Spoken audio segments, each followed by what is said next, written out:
Welcome to the International Childbirth Initiative 2025 webinar series. My name is Michelle Skaer Therrien.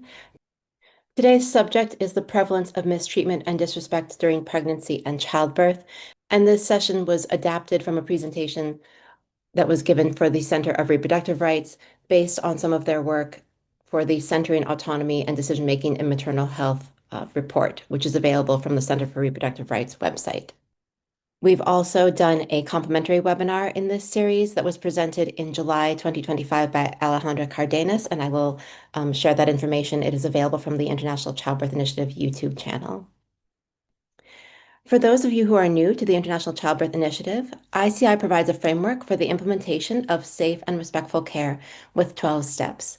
We are implemented through individual health facilities across more than 30 countries through a process that involves self-evaluation, reflection, goal setting, community participation, and a point that we're going to talk about today, data collection from participating families. ICI was created by the International Federation of Gynecology and Obstetrics, the International Confederation of Midwives, the International Pediatric Association, the White Ribbon Alliance, and the International Mother-Baby Childbirth Organization. And we've been endorsed by more than 40 institutional partners, and we continue to expand. The ICI is open to every birthing facility that is willing to commit to delivering safe and respectful care. So feel free to reach out to me for any questions about applying to join our network. So to frame this conversation and have an understanding of how pervasive disrespect of women is throughout the process of pregnancy and birth, I wanted to share with you this photo from Mercy in Action of one of their beautiful birth centers in the Philippines. This is taken in one of their birthing rooms, in one of their birthing suites, and you can see behind this woman is a door. This door is an exit that is used in case of emergency. In the case, for example, of a postpartum hemorrhage, this door can be used to have an ambulance back up directly to the birthing suite and to be able to transport the woman directly to the hospital because the Mercy in Action birth centers are midwifery centers that do not have obstetricians or surgical capacity on site. Now, due to the regulations in the Philippines, when this site was inspected by the government regulators, this door was found to be a hazard, and they were asked, the Mercy and Action Center was asked to remove this door. And the reason for that was that it was seen as a possibility that women could escape through this door in order to avoid paying for their bills. Now, the Mercy and Action Centers all provide completely free care, so there is no issue of women needing to flee their medical bills. And further, women are free to leave at any time. When you are giving birth, you are not in prison. But the fact that they did have to seal this door really shows how women are dehumanized throughout the birthing process and how it's become very normalized within our medical systems. So this helps us to really, I think, understand why, when we start to see these numbers, the numbers for mistreatment and disrespect are so high at a global level. When we're talking about manifestations of mistreatment and disempowerment, this includes dehumanized and undignified care. This includes, of course, physical and sexual abuse, stigma and discrimination, non-consensual care, over-medicalized care, a loss of autonomy, withholding care, and failure to acknowledge or manage women's pain. I'm going to refer now to the study from the Center for Reproductive Rights, which was conducted across 12 countries. And they found that at least 15% of women across these countries, and this was across continents, experienced mistreatment during childbirth. So at least 15%.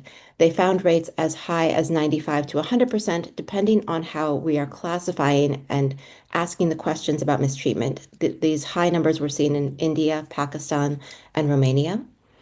And non-consensual care was the most frequently reported category of mistreatment in many of the countries. In Bangladesh, 53% of patients reported either moderate or severe levels of disrespect and abuse, and 13% of women reported non-consensual care. If you want to get a fuller exploration of this report, you can please refer to the Legal Threats to Autonomy, Choice, and Informed Consent in Labor and Childbirth presentation on the ICI YouTube channel from July 2025.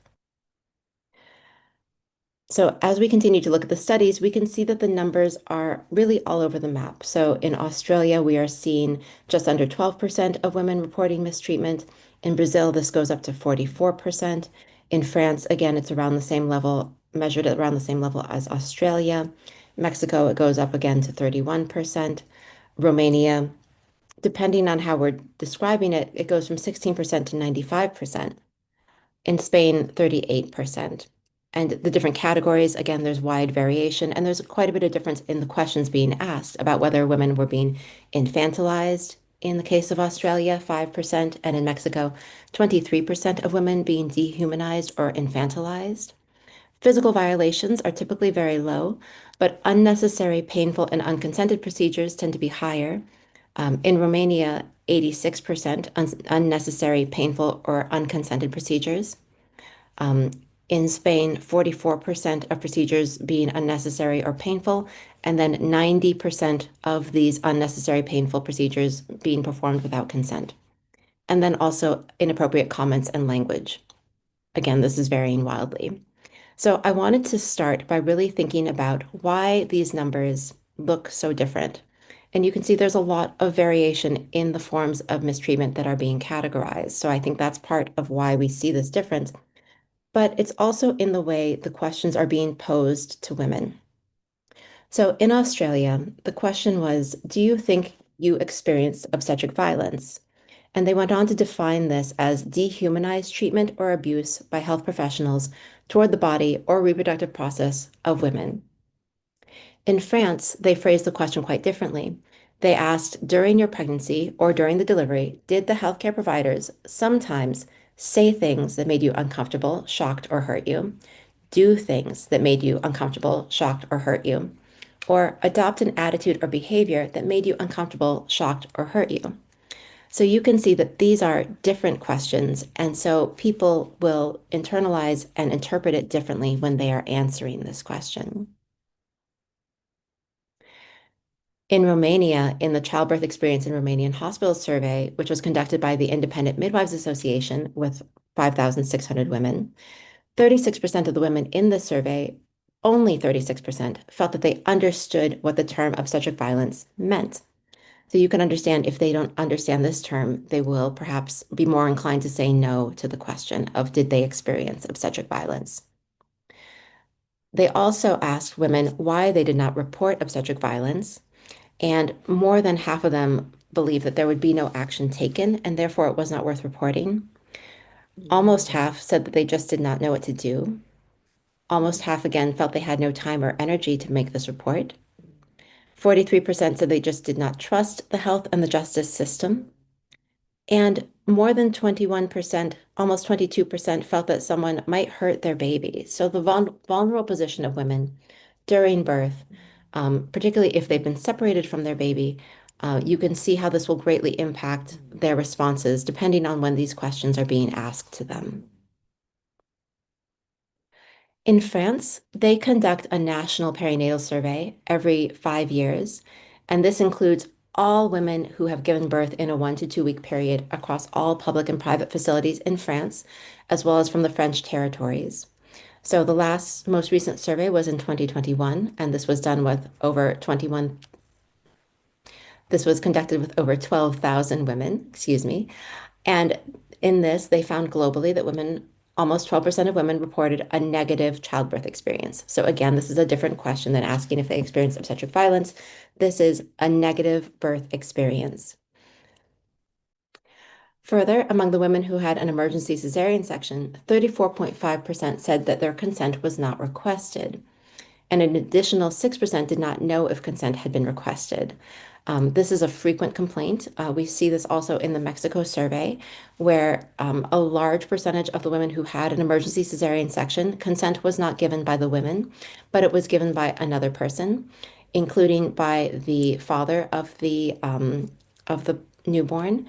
And in some cases, even in Mexico, it was not the father, but technically the partner from whom they'd already separated. So they were no longer um, considered a couple, but the man was still permitted to make a decision about whether she would have an emergency cesarean section. And this is obviously quite problematic.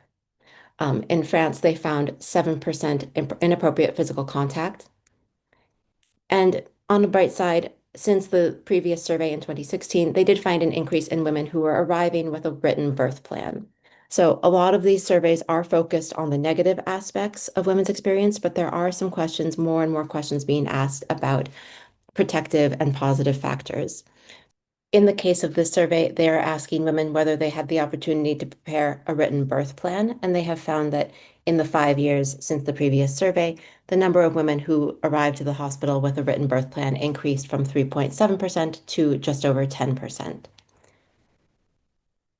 There is currently quite a debate around the terminology that is being used to talk about these concepts, whether we're saying mistreatment, disrespect and abuse, or obstetric violence.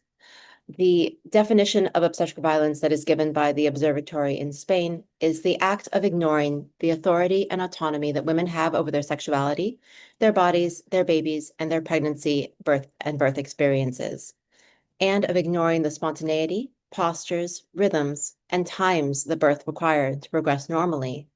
It is also the act of disregarding the emotional needs of both mother and baby. There was last year a statement put out by several institutions, including the European Association of Perinatal Medicine, the European Board and College of Obstetricians and Gynecologists, the European Midwives Association, the joint position statement that advocated for the terms substandard and disrespectful care in labor. Now, we understand that part of the difficulty around terminology is the comprehension of the term obstetric violence. A survey of obstetricians and gynecologists and residents in Brazil found that 60% of the respondents wished that the term obstetric violence be eliminated. However, 100% of the respondents agreed that the subject of disrespect and abuse should be taught in residency programs. So I think there is universal support, near universal support for work around these topics, but a great deal of dissent around how it is discussed. The Brazil survey asked both OBGYNs and residents to determine whether they considered all of the following to be obstetric violence. And overall, the residents were more likely to classify these as obstetric violence than the obstetricians. But even when you combine their responses, nearly half of all respondents did agree that the majority of these were obstetric violence, and these included episiotomy without consent, amniotomy without indication, the Christeller maneuver, not allowing skin-to-skin contact, not allowing choice of birth position, not allowing breastfeeding within the first hour, vaginal examinations without consent, and as we're going down this list, they're at higher rates of acceptability for classification as violence, not allowing food intake during labor, neglecting companionship, episiotomy without indication, not allowing or offering analgesia, demanding women to be silent, and episiotomy without anesthesia, having the highest agreement. About 85% of OBGYNs and residents felt that that was obstetric violence.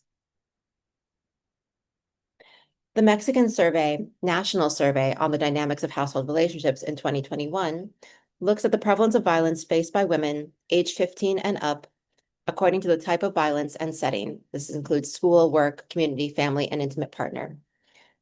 They included questions about pregnancies from 2016 to 2021, and this was responded to by over 140,000 women. Overall, 31% of the women surveyed were subjected to at least one of these violations. So this includes being yelled at or scolded, being pinched or pulled, being unnecessarily forced to stay in a position that was uncomfortable or awkward, 7%, saying offensive, humiliating, or demeaning things, 6%, refusing anesthesia without explanation, 3.8%, taking a long time to give treatment because you were told you were yelling or complaining too much, 8% of women. Given a contraceptive method or had an operation or sterilization to prevent childbearing without being asked or being told, 4.3%. Being pressured into agreeing to have a procedure, being pressured into agreeing to a device or surgery to stop having children, almost 10% of women.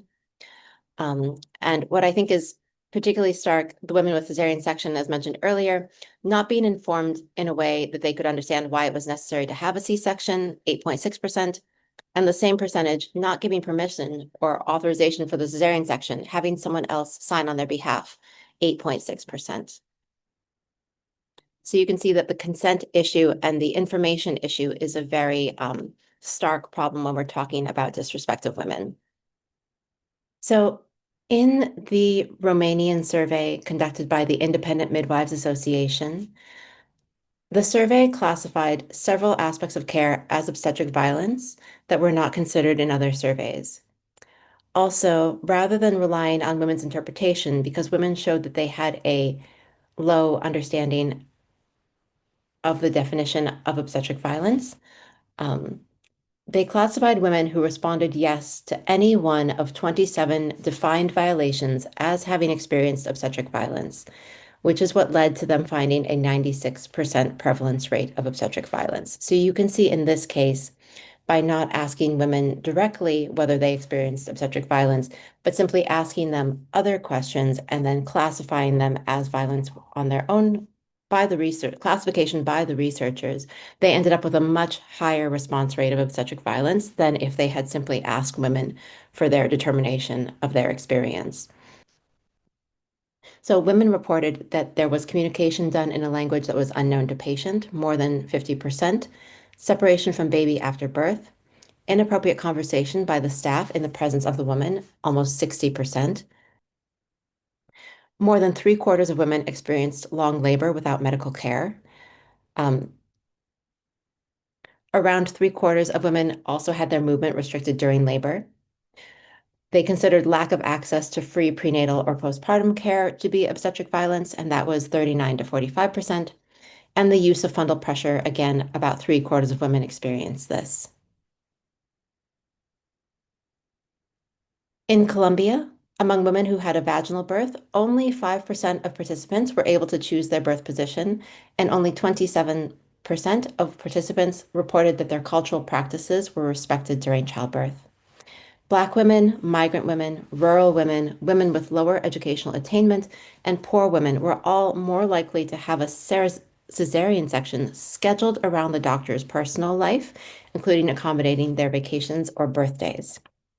In Romania, for women who had a planned cesarean section, 72.3% indicated that it was their doctor's decision, and that was 1,369 women.